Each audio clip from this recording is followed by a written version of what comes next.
This is Animons Deep Dives, where I'll be discussing the creative process behind each Pokemon design I've come up with, as well as going more in depth about their lore, abilities, and possible movesets. Quick spoiler warning to those of you who aren't caught up with the manga or haven't seen the series yet. Now let's dive right in. In this video, I'll be talking about Deku's second evolution, Wrekidna, starting off with its name. So for the second stage, I really wanted to highlight Deku's recklessness after acquiring One for All from All Might. That's where I came up with the name Wrekidna. Wreck because he can't control his new powers, and can be very destructive when he uses them. Kid because Deku is obviously still young and immature, and you could also argue that the middle stage of a Pokemon is still not fully developed, so they're also somewhat childish and immature. And Echidna because they're spiny mammals like hedgehogs, even though they're not really related, but whatever. I guess if Pokemon can make a seal evolve into a dugong, I think I get a pass.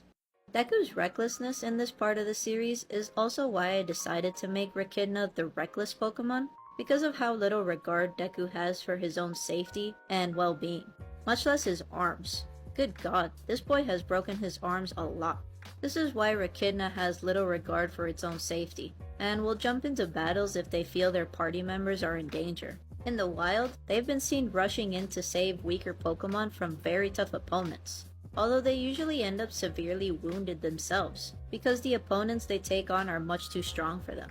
As for its design, I'm gonna be honest, it's not my favorite middle stage that I've made, but seeing that it's the first line of Pokemon I made for this series, it's passable I guess. I definitely want to go back one day and redesign it, but I'll save that for another time. The concept for this Pokemon was that it was going to acquire the fighting type ability, since Deku now has One for All, and I wanted to somehow incorporate the mask from its costume into the design as well.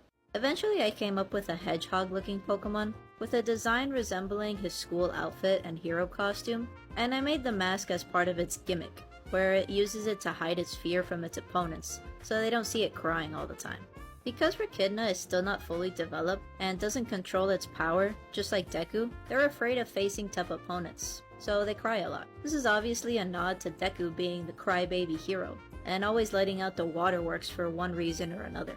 The colors are pretty self-explanatory. I tried to continue the green theme for his hair, and this time I incorporated some elements from his hero costume. As for its shiny, I made it a much brighter bluish green color to represent One for All power-up. For its stats, I think this would be a speedy type Pokemon with a higher attack stat, since One for All makes Deku a lot faster and stronger.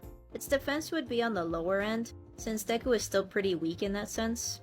Since it's a fighting type now, it could have some moves like double kick, close combat, and basically all the kicking type moves since Deku eventually develops his shoot style, where he fights with his legs and not his arms. And I think that would make more sense anyway since Wrekidna is on all fours, so I don't think it would make sense to be able to punch things. Its hidden ability is called Hopeful Tears, which boosts the Pokemon's attack stat when it's at very low health. In a double battle, if its teammate becomes low health, it maxes out its attack stat. See, all that crying pays off after all. This hidden ability is a reference to whenever Deku is in a pinch during a really tough battle, and he somehow pulls through, usually because someone else is in danger as well, and he doesn't want the other person to get hurt. That's why this ability is much more powerful in double battles, because Wrekidna isn't just fighting for itself, it's fighting to protect its teammates.